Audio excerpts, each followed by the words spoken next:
All right, we're doing another gameplay walkthrough of myself playing Infernus and Deadlock. Before I go any further, one thing I want to emphasize again is I am not good at Deadlock, right? Like, I am objectively good at Overwatch. I'm not great or amazing at Overwatch, but I am good enough that the overwhelming majority of people who watch my Overwatch related stuff can learn something, right? I think at Deadlock, that is not necessarily true. I am very much working things out. I have, I don't know, 50 something odd games at this point in time. Not a ton, right? Still super new at the game. I think the game is great and I love playing it. And I think that, you know, probably I'll end up doing videos. I wouldn't be surprised if I do like VOD review type things in the future for Deadlock. I could totally see that happening. But if you want to hear from people who are way better than me, there are plenty of resources on YouTube. I think that it's running into a little bit of a problem. I think some people have already noted this, where you have like a few videos that have maybe a lot of views that are like, oh, a beginner's guide to Deadlock, or like a guide to like the basics, which are maybe like helpful initially, but when you want to dig deeper than that, it can be really hard to find the next most accessible video that will get you to like the next level. So like you'll see, oh, like tips and tricks for Deadlock, and that's like, 200,000 views. And then the next video you want is actually one of like 3,000 views from this random person who's actually just super good at the game. It's like, hey, look, I play this game at a really high level. Let me talk to you about it. But there's very few views, and it can potentially be hard to find.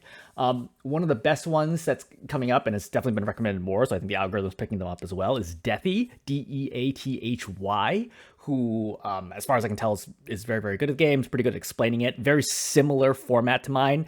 Low production, there's like no editing or anything like that. It's just like, hey, look, you'll just walk through a game or something like that and talk through the mentality. And I think that's like a good niche to start getting into. If you're like, look, I want to get really good at this game, I think you should start emulating high level gameplay as much as possible and understanding why they do what they do. So whatever I'm passing on to you is really just, me learning as I go, and then also me picking up stuff from other people who are way better than me at this game and trying to explain why they make decisions. So I'll give you one specific example about this, okay? So one specific example is I talked recently, I actually made a post on Reddit, because I'm also in the Deadlock subreddit now too, about how someone asked, like, basically, where should the creep wave be, right? If you have the choices between being in the middle between the lanes, being close to your tower, or being at their tower, what's the optimal play? And I wrote a long post where I'm like, hey, look, it's actually very nuanced, right? I think that if you want to apply pressure to the enemy team and their tower, because obviously you want to eventually kill it, the tower equals guardian, right? If you come from Dota. If you want to destroy the enemy tower, you eventually need to push the wave to their tower so you can deal damage to it and start killing it. So in that sense, you should push the wave. But if you feel like you're in danger, right, or the enemy team, even either because the enemy team has a hero that's missing, right, who could potentially gank you, or the enemy hero can kill you, right, depending on certain matchups or your health level or whatever it ends up being, you might want to play closer to your tower. And I think that information was correct. I mean, like, I think in the strictest sense it was correct, but I think it actually is not necessarily good advice, or like best advice to someone who's still trying to understand, or at least pass a superficial level to understand the game. So, for example, in Dota, it is generally a really bad idea to push the lane. The optimal place for your lane is for the creeps to be right in front of your tower's range. Not in your tower's range, but just outside of it. That way, you can safely get all of the last hits. The enemy can't get last hits as easily, especially if, like, the range creep, for example, if they're melee, your range creep is in range of your tower, they don't want to take a tower hit, which hurts a lot in Dota. And you can't be dove easily because you're within your tower range all the time. So it's not like the enemy can stun you out of range and kill you before you get back to the tower. You're always within your tower's range. So that's kind of like optimal play in Dota, is just keeping it right outside of your tower's range. And I kind of approach Deadlock from that perspective, which is like, look, if the enemy wants to push the wave into me, that's fine, right? I'll just keep it here and I'll be safe, and I'll kind of, pick off the creeps, get denies, etc., etc. But what Deathy pointed out, and I think that I agree with, is it's actually better to push the wave. All else being equal, like assuming you're not a threat of death from either the enemy laner or other roaming heroes on the enemy team, I think it's actually better to push the lane, because it's a lot easier to both harass the enemy and safely get last hits and then securing orbs, both friendly and denies, than when the wave is pushing them, because you don't have to deal with the added dimension of the enemy attacking you, right? Because really, what stops you from getting last hits and orb secures? It's the enemy hero, right? In a vacuum, assuming you reach, I think, what would be the Overwatch equivalent of like platinum-ish level of skill, you'll basically never miss a last hit and an orb secure again. Now, obviously, you don't need to secure your friendly orbs when when there is no enemy hero, right? Because you automatically get it. But let's ignore that for a second, right? Let's just assume that you have to secure all orbs, because it's a good habit. You have to secure all orbs, you have to secure all last hits, and you have to secure all denies. So the enemy hero is killing their creeps, but they are not trying to secure their orb. I think once you're reaching like what is the equivalent of platinum and deadlock, you're getting basically every single one if the enemy hero just did not attack you ever or do anything to try to evade you, right? If they're not trying to shoot one out of LOS. So when you push the wave into the enemy tower, right, the enemy guardian, the problem is that the enemy hero needs to back up because they're getting hit by their creeps too. And the creeps do not trivial damage. Like, I don't know the exact damage, but I would guess it's something like 30 to 40 damage per hit. Like, it's not trivial, right? Like, that definitely adds up really, really quickly. So they're forced further and further back in order to be able to not take a whole bunch of damage, which means that they're even further away from the fight, which makes it harder for them to harass you, right? If they're at their tower, they're not harassing you. They are shooting their creeps and trying to not take damage, okay? And maybe trying to burn down the creeps quickly so the guardian doesn't take too much damage, which means you are totally free now to calmly get every single last hit, every single secure, and every single deny. You're not going to get them all, because obviously the enemy hero is trying as well, but it's way easier than it is when you're in the middle of the lane and you have to deal with the fact that the enemy hero can harass you safely, more safely, and you have to deal with all the LOS breaking obstacles, cover, etc. It makes things more complicated.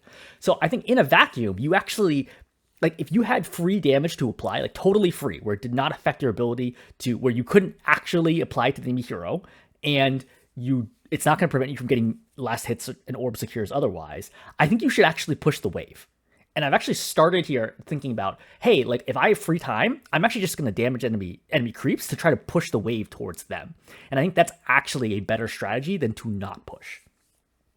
Sorry, this is a long intro for the video, but it's like examining just like how my mentality and like understanding of the game, the depth of knowledge of the game has kind of evolved.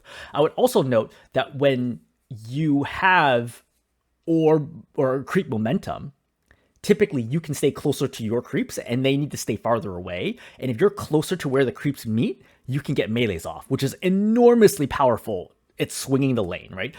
I think Deathy probably mentions this, is like the back and forth of the fighting between the heroes is not about getting kills. It's very unlikely anyone is going to die unless you make a mistake. Like, it's almost impossible for most hero matchups for you to actually get a kill unless the enemy hero chooses to put themselves in danger. What you're really fighting for is position, right? That you're trying to basically scare the enemy hero away from you, and once they're scared away, you can safely sit behind cover next to the creeps and then get every single melee last hit very easily, and you're much closer, which makes getting denies easier too, because you're both A, closer to the orb, which means that your shots, because all shots have travel time, your shots get there sooner, and B, the orb is a larger target on your screen than it is for somebody far away, which makes you more accurate. So that's really what my mentality is for the laning phase, is push the wave as much as possible if it means not sacrificing anything else. Anyway, yeah, like I said, don't watch me if you're like, look, I want to hear from somebody who really understands the game. That is not true. You're hearing from somebody who is very much an amateur, just kind of feeling my way through the game. My best hero by far is Infernus, and I am still not that good at Infernus. I think I talked before that I'm probably at like a 15 out of 100 on potential in Deadlock. I think on Infernus, I'm maybe like 25. Right? Like that's where I feel like I'm at. And like all, like maybe Haze, I'm like, 22 or so. And all my other heroes, I'm back to like 10 to 15. I recently started picking up Paradox. I can maybe show that game if somebody's interested. Paradox is extremely hard, like so much harder than playing Infernus or Haze. It's like unbelievable how high the skill ceiling is. Because Paradox can make huge plays, but it's very hard to do so. Anyway, we're gonna go through this Infernus game. The reason why I picked this one is it's pretty clean from start to end, and it kind of demonstrates a lot of the stuff that I've gotten a lot better at in terms of the laning phase, and then mid-game rotations, and then kind of being active more in fights. Was running the problem / still kind of do, where like I would have the number one net worth in the game, often with a huge lead, and I would still lose the game, sometimes very one-sidedly. And I kind of identified, hey, look, the problem with this is that I'm just not being active enough with my net worth. And what to do with that, I think, is really important. But like, we'll get to that. We'll get to that. Let's watch this. This is actually unusual. It's a dual lane. So we start here. I just harass. The reason why I'm harassing right now is A, the creeps just met, so I know there's no damage for me to get last hits. B, I already have a partner who can potentially get last hits as well. C, I saw the 7 going down the straight line, so I'm just like, look, I'll light him up. That's fine. So looking for it, right? So you notice I'm watching for that creep, my creep right there, to see if anybody would get the last hit. They didn't. All right, fine, whatever. Get the last hit. I'm way better at confirming last hits now, melee last hits now, than I was in the past. It's so important now, just to make it a lot easier to A, guarantee they can't deny it, and B, it saves ammo too in case something happens. I think if you're a compulsive reloader, Deadlock will be hard because compulsive reloading is a really, really bad habit in Deadlock, specifically in the laning phase, because of how often you need to make plays with a very small amount of ammo, right? One bullet is enough to get a last hit, or orb secure, or orb deny, right? So, like, you need every bullet. It really, really matters. Harassing them right now, I'm focusing it exclusively on the single target round to 7 here in order to be able to pop my fire effect, right? Which requires 10 shots. Yeah, 10% per bullet. Yeah, so it requires 10 shots within a few seconds in order to be able to pop it. Which then does an additional 45 damage, right? Pop it here on Abrams. I see him coming for me, right? I pop that even though it's too late. Getting a little better at parries. That's actually a really sick clip that I have from another time that maybe I'll put up sometime, with me double parrying and getting a huge, like, 180 turnaround on a pocket. So we're looking right here. I can feel the wave is in good shape, so I'm like not super concerned about trying to get last hits right now. I'm just focusing on them because I know they're also reasonably low. So I'm looking around. Hey, look, oh, wait, what situation? We're all fairly low here, but we have better poke than they do. Abrams has like a shotgun, so he's really bad at like even medium range. So I'm trying to take the opportunity for the fact that we have better poke here to just continually harass them. So a big thing that I'm waiting for here is Catalyst, which is my 1, which fires like an AoE splash effect in front of him. So not only does it deal damage, 50 damage doesn't seem like a lot, but in the early game, when you only have 600 something health, it's actually a lot. But it also amplifies damage and slows them. And all of that combined together actually makes it quite good at getting an early pick, because that 40% slow, it doesn't just prevent them from escaping easily, it makes it easier to hit them in the head.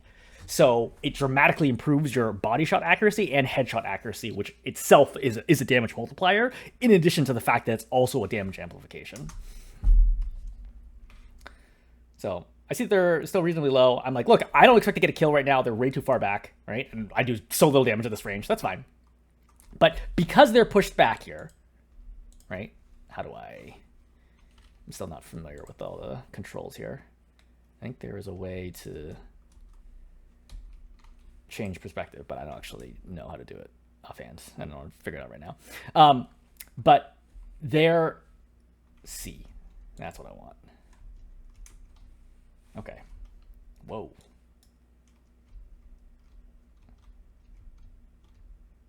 What is... Okay, shift and control. How do I rotate the camera? All right, whatever. Anyway, I can feel that none of the creeps feel as in I've been sort of tracking in my peripheral vision what kind of is going on right now, game sense. So I can feel that none of the creeps are currently around me, need killing, so I can just focus in front. Right, I burn that out quickly just because I have full view of it right now, and I can kill fast.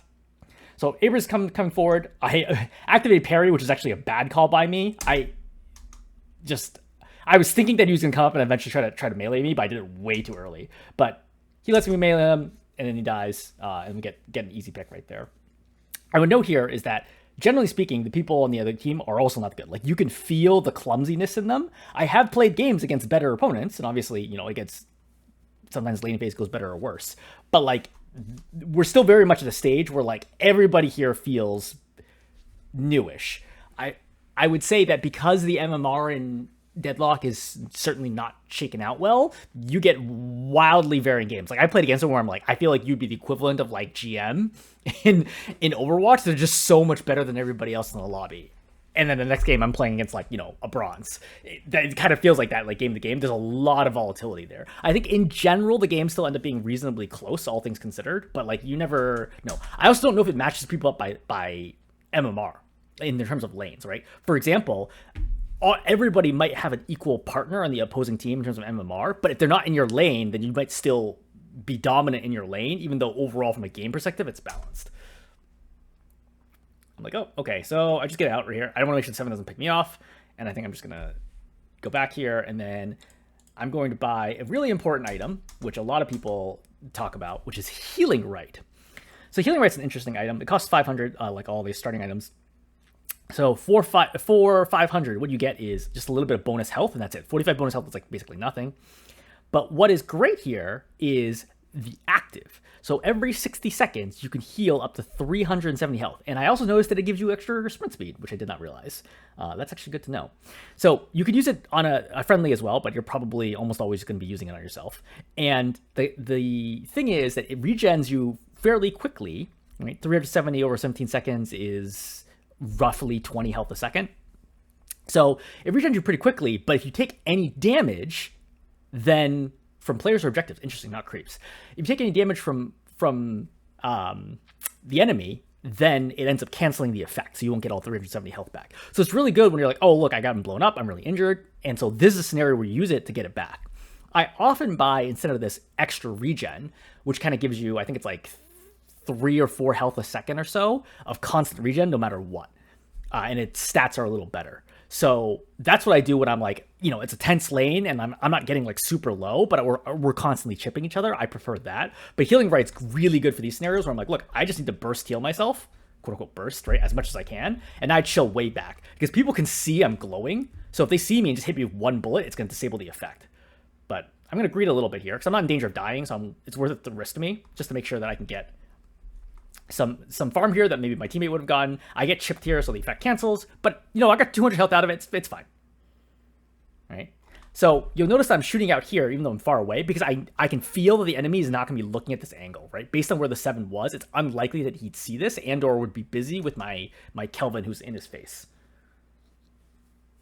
I would say, despite the fact that the Abrams have died, the net worth is still pretty close right now. We only have a 200-ish lead on them, which is like one wave. All right, so I was looking for 500 for my next benchmark point to be able to buy another item. I tried to buy it, but I actually walked out of the shop too early, so I did not buy it, which I was confused at later. So I went up here because I thought the Abrams was committing, but Abrams actually hard commits farther than I expected, which actually went behind me. That's fine. So I'm going to light him up, just trying to get some damage. But I'm low, so I'm like, he can definitely blow me up here. Right side peek's important, right, to be able to get good damage in. It covers you really, really well. Right side peeking is way stronger than left side peeking in this game.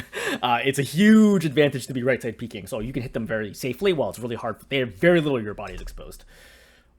So light the 7 on fire, and we're just chilling for now.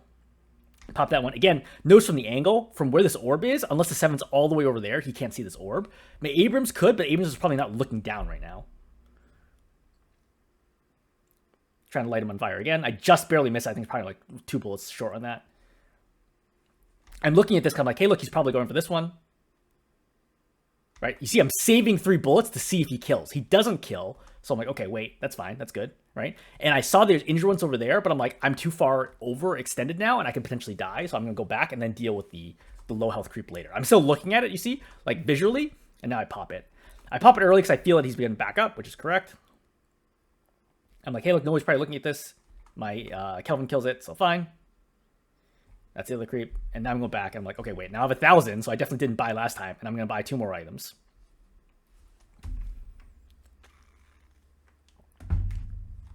So 4 items here. I'm using a guide by Smurzy, something like that. Who is a top Infernus player. And he actually recommends building Infernus less so for damage and more so for tankiness, which I think I actually like more. So most Infernus builds are gonna be like they're gonna jack your spirit power, which is like magic power in this game, so that your like afterburn can do as much damage as possible because your afterburn scales linearly with damage. So it does 15 DPS right now. Once you get the level, the 5-point upgrade, it gets up to 45 DPS. Every point of spirit increases it by 1. So if your spirit goes up by 10, then you go from 45 DPS to 55 DPS. If your spirit goes up 100, you go up to 145 DPS, which is a ton of damage. It's only for 3 seconds, but there's extended duration, which increases it by a second, etc., etc. So I think most Infernus builds are like just stack spirit damage to be able to do as much spirit and to some extent weapon damage and spirit damage and rate of fire to be able to light people on fire a ton, and then the burn damage is all your work for you.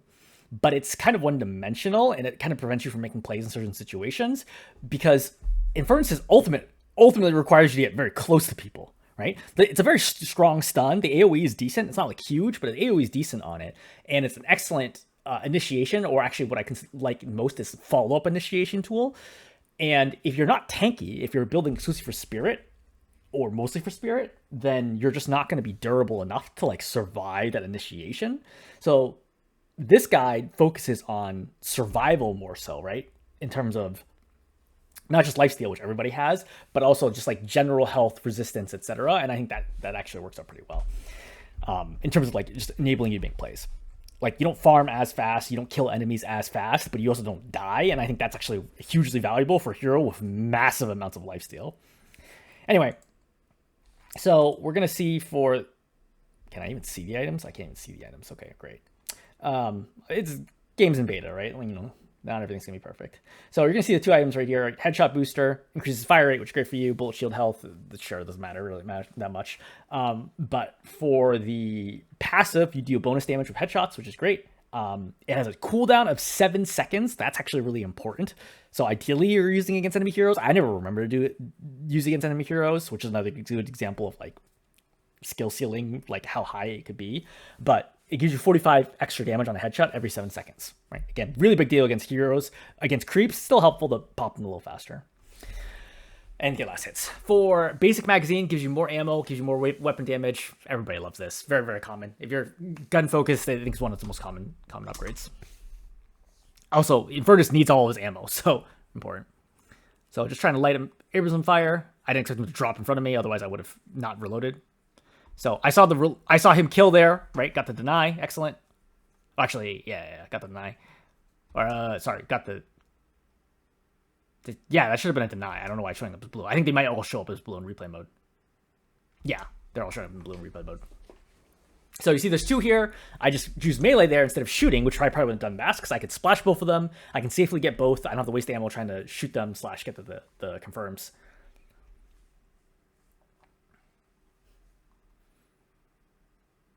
All right, so I could see that kill on the melee killer was telegraphed. Like I could see it coming for like a second plus ahead of time, which gives me a chance to light him up, which is great because again, all this chip damage is important and it adds up for future kills. Another thing that I'm getting better at is looking at, hey, there's boxes and urns over here on the right, and using this time, I'm like, look, I have nothing else to do. My allies got all the assets under control. I can just go over here and try to get extra farm through these souls. The 7 comes over here to try to engage on me, probably because he's like, oh, he's over here, like, on his own. Maybe I can engage here. This is clearly a mistake. And I was, like, shocked that he was doing this. But, it happens, right? 7 thinks that he can make a play here, and I'm like, you're definitely going to die. Because remember, I've been chipping him down the whole time. And, like, I'm somewhat injured, but I'm not injured enough that I think that I'm actually in a real threat of dying. He's super overextended because my Kelvin can walk behind him. And I also still have Catalyst, which is a really, really strong ability in this like burst down situation because he's gonna activate. I also have Dash here, which is extremely strong because of how much damage it does at the beginning of the game. So between all of this, like he pops his stun on me, but he's standing in my fire, so he's taking a massive amount of damage no matter what now, and he's just gonna die from the burn damage. Like he really has no chance at surviving this because this is 40 DPS right there, plus this is 15 DPS, plus my actual gun damage, plus the 50 damage from Catalyst, plus the amp, right? So he's looking at like 60 something DPS without me even shooting at him, right? Like without like the weapon damage just from the burn effects alone. That's a ton for somebody who only had a few hundred health going into the fight. Was definitely not going to work. But my read here is that he probably is not comfortable on 7. He's probably not comfortable fighting against Infernus. He doesn't really know what all the abilities does, and so this is just very clumsy.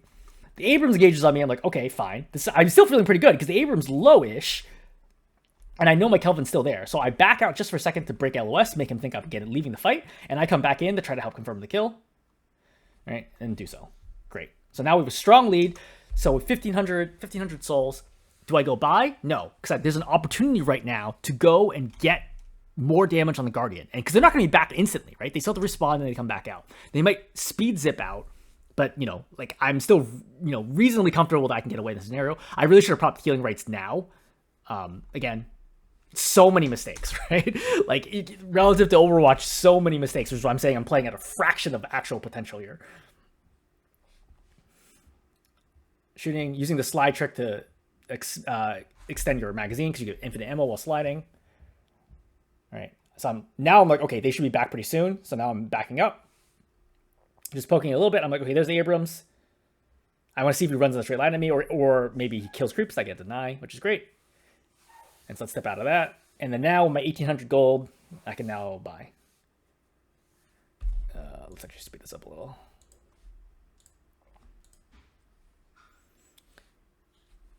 So, yep, pretty standard stuff, right? I see my allies on the left side, so I handle right side for the last hits. I'm like, oh wait, the Abrams actually overextended, right? I immediately catalyst him and I pop dash and I pop ulti now because we're ahead a lot in terms of experience. So I have my ulti before they do. So I pop it right away, right? And then try to get around them. Manage to take out the Abrams, right? Poke down the 7. My ally goes to chase. I'm like, I don't think that's likely to result in the kill because I knew the 7 was still pretty healthy. So I'm like, this is probably a waste of time. So I just focus on last hits. All right, last hits are good. Then we keep burning down the Guardian from here. All right. So now we're just chilling. Abrams is back. I have Flame Dash here, which means there's no real way for them to kill me easily. Like, if they pop stun on me, I would just roll, let the stun hit me, expire, then Flame Dash away, and I'm not going to die. So, speeding up a little bit.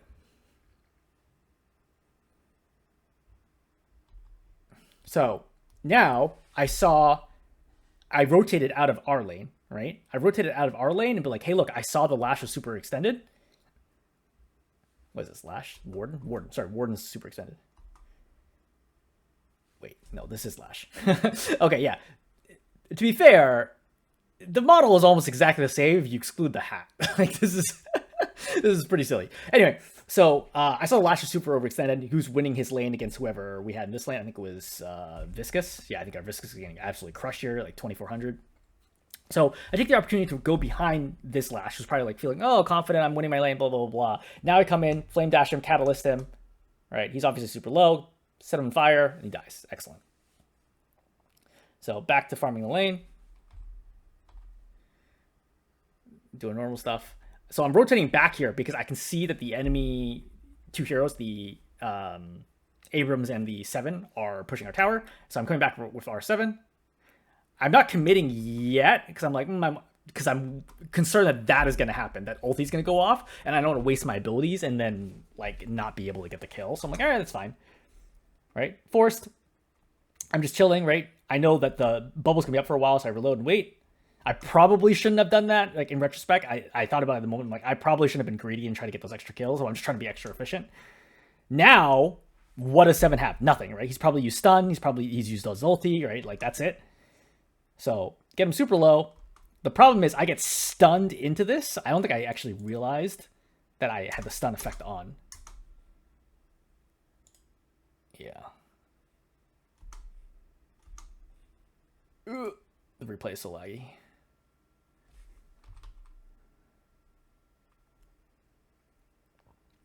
Yeah, when I engage here, I did not realize that stun was applied to me. Which stuns me inside of his lightning bubble thing. And then as a result, I ended up dying.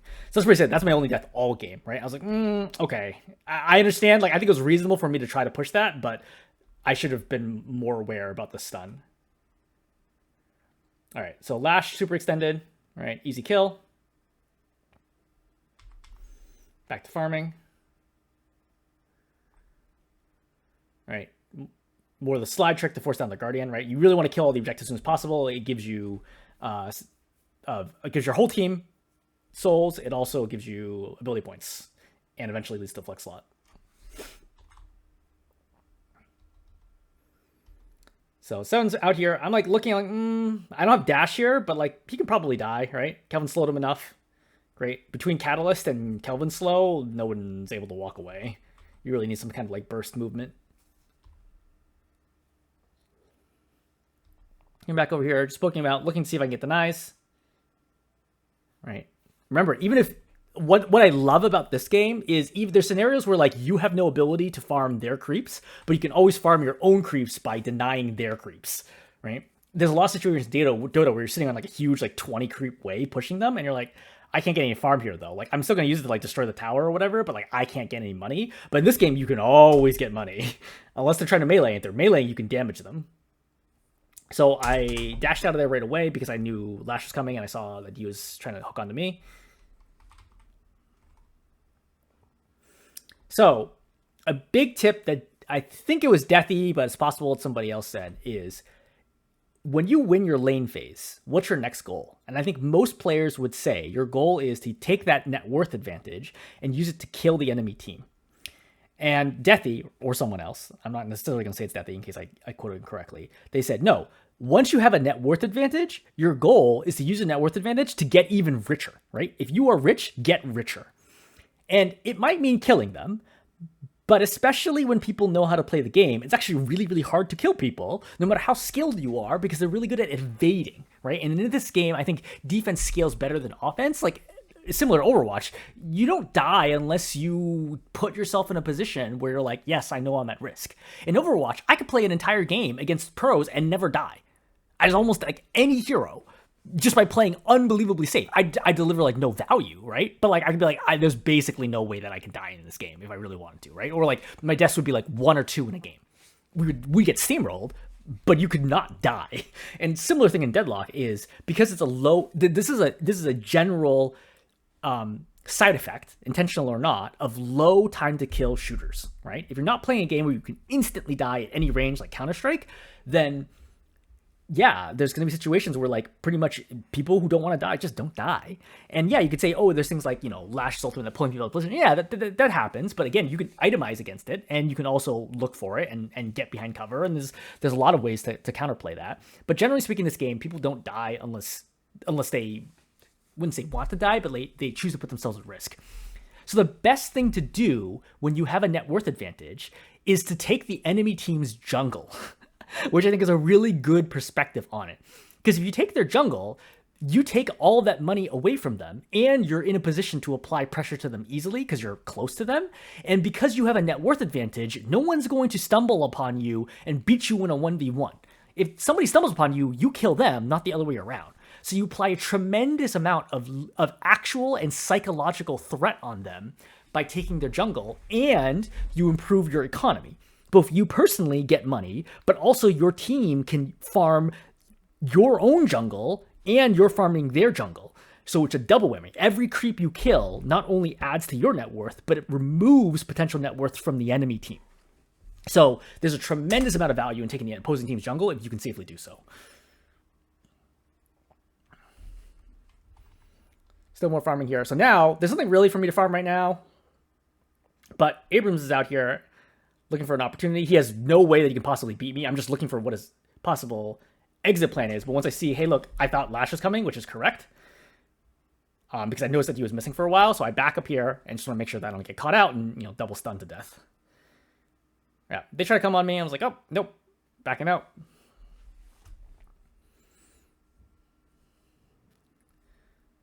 So back to farming. All right. So now I'm rotating because I see, hey, look, is anything going on mid? And I'm like, the 7's sort of out here, but like not in a position where I can really hit him, so I'm just poking him down. I'll just farm this lane for the moment in time. I see my 2 teammates are here. I'm like, okay, great. I don't need to worry about them.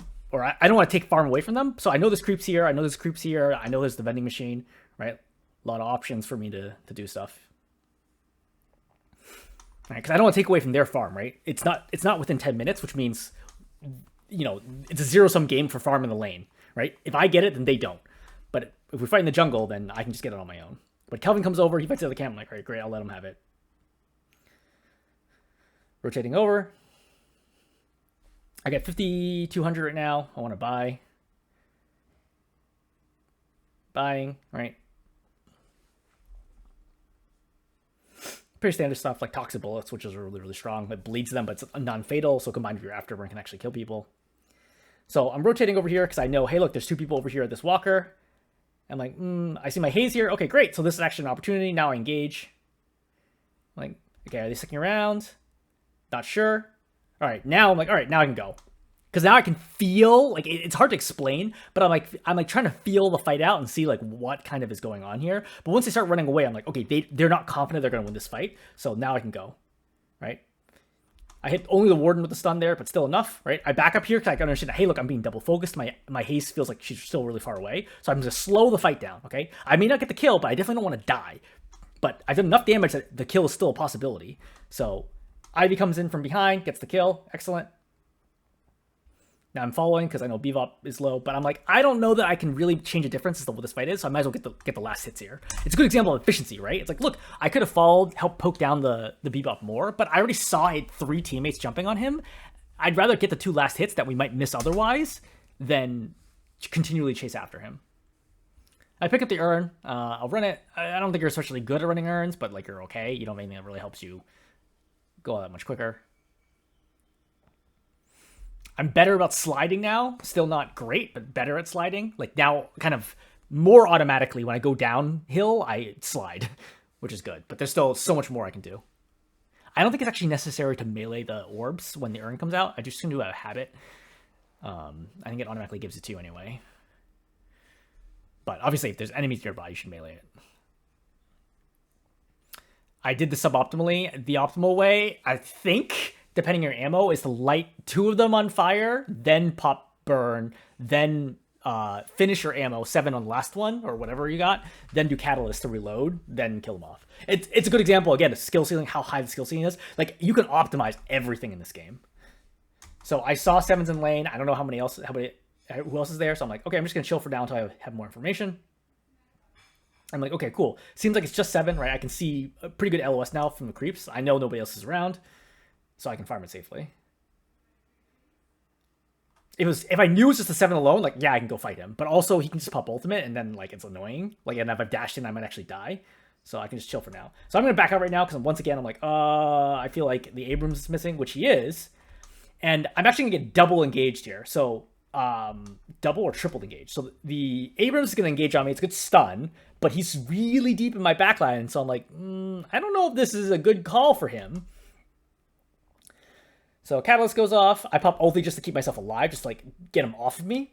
Because I understand that I'm getting jumped by I could hear it coming. I'm getting jumped by multiple heroes. So my priority is not optimizing the value of my ultimate to deal damage. It's just to prevent them from playing close to me, which is going to slow down the fight. Because as long as I slow down my fight, my team should theoretically come, and then they're going to kill everybody. So I'm chilling. I dodged the hook, which is really easy. I knew it was coming. You see that I'm not rolling yet because I'm waiting for the hook. But when it's off target, I'm like, okay, cool, great. So bomb goes off on me. So you can see the attempted at a stun. Now I pop burn just to get away. I'm low right now, but lifesteal is helping me, right? Healing some amount of health. And now I have this burning trail, so no one can really follow me. So far, the Abrams and Bebop both dove me, with Lash coming in late. The Abrams is already very low from me, and then the Bebop's actually going to die. And now we're going to go back and chase them all down. Lash is up in the air. I'm like, okay, great. There goes Lash. So now I just get the souls because I'm like, okay, this fight's basically over, and I think the Abrams dies for it too. So, the Lash will die in a second, I think. Maybe? Yeah, there we go. So 3 people tried to dive me, and they all ended up dying, and I ended up living. But that's what happens when you have a 7,000 net worth advantage over them, right? Like, it's just a bad engage on their part. It's like poorly timed and coordinated. And I had like all my abilities. It's extremely unlikely that would have worked. And if one of them did, I would have just straight up killed them. I only retreated because I knew there's multiple. So we're in good shape here. Really, really good shape, right? But like the overall net worth advantage is actually not that high. It's only, what, 9,000, of which I'm a huge part of it, right? A lot of my team members are not actually farming well at all. This is one of the reasons that leads me to believe that like I don't think it necessarily matches you up by lane for MMR, because I'm probably the equivalent of, well, I'm maybe the 7, but like overall, like for example, the Lash was bullying the Viscous around completely in the early game until I came over. So farming. So I'm trying to look for. I trying to help my Ivy was in. Ivy decides to get out. She got double engaged. So back to farming. Teleport to the opposite side. I use the teleports a lot, just trying to figure out, hey, look, where do they actually send me? Because I often forget where they actually send me, and it's good practice for me to get used to using them. Because I do think they're very strong if you are smart about it.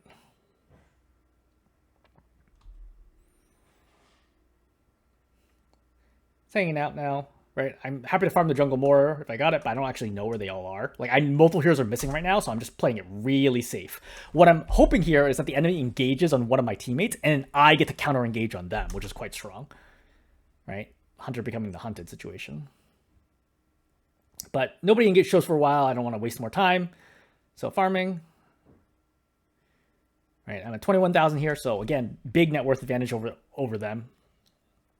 As a team, we're up 18,000, so getting bigger. Because they're spending a lot of time just running around doing nothing, right? They're like trying to fight too much, and we're also denying their jungle from them. So it's really hard for them to safely farm. So I push up my team right now, even though I could farm, but I have ulti right now, so I'm looking for an opportunity to use it. But rotating over.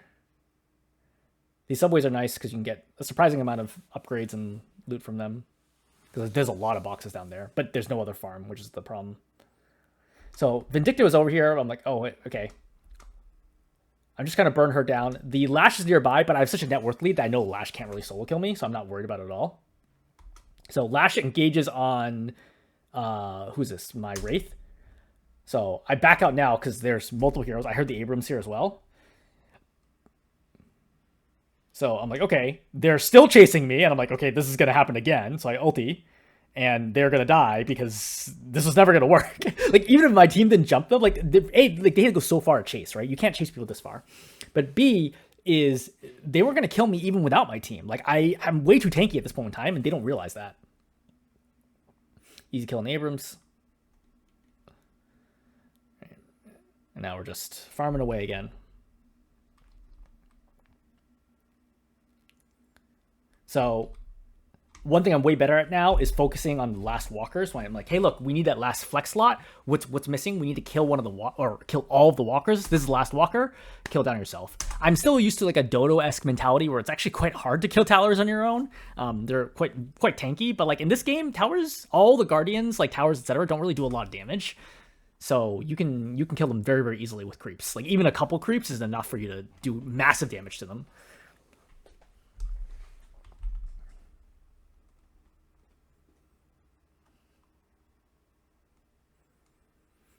Seven's here. I missed the catalyst, but I'm like, I don't think the 7 can really get away here. 7's dead. So I played a little too defensively here. I should have been playing up with that Abrams, but for some reason, what is this? The Lash is here. He's clearly made a mistake. So Bebop's here. I'm feeling pretty good right now. I don't no reason to believe that they can kill me at this moment in time. So I get popped in the air, which sucks. Prevents him from chasing well. Burning him down. That slow is brutal, man. playing Infernus against Kelvin is so frustrating because of how much that slows you. Flame Dash is very, very easy to slow. Now, they have some slow resist now in the recent patch, but getting slow to Flame Dash like completely neuters the ability.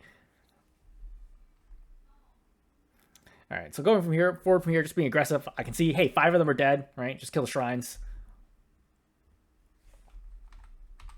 I think it's actually just a steamroll from here. I don't think they win another fight. So Lash pulls us all, drops us into the pit, which is fine. Again, they can't kill us. Can't kill me, at least. I'm not worried about dying. So just focus on the patron. Patron's dead. So Haze pops ulti. That's our Haze, right? That gets out Warden, but again, nothing I really need to do. Is it like 1 health? And I think we're just gonna farm the Patron and win here. Yeah, there's something to do. Anyway, hopefully that was kind of interesting, right? I think probably the most interesting part, which is again the beginning where I talk through sort of what I'm doing in terms of how to learn and how to get better and all the things I'm focusing on and all the other really good, knowledgeable people out there that I think people should be learning from, right? Again, I'm just a very, very, very low on the rung of experience right now in terms of playing Deadlock, but people find the videos interesting. I'm happy to keep doing them. All right, I'll end it there.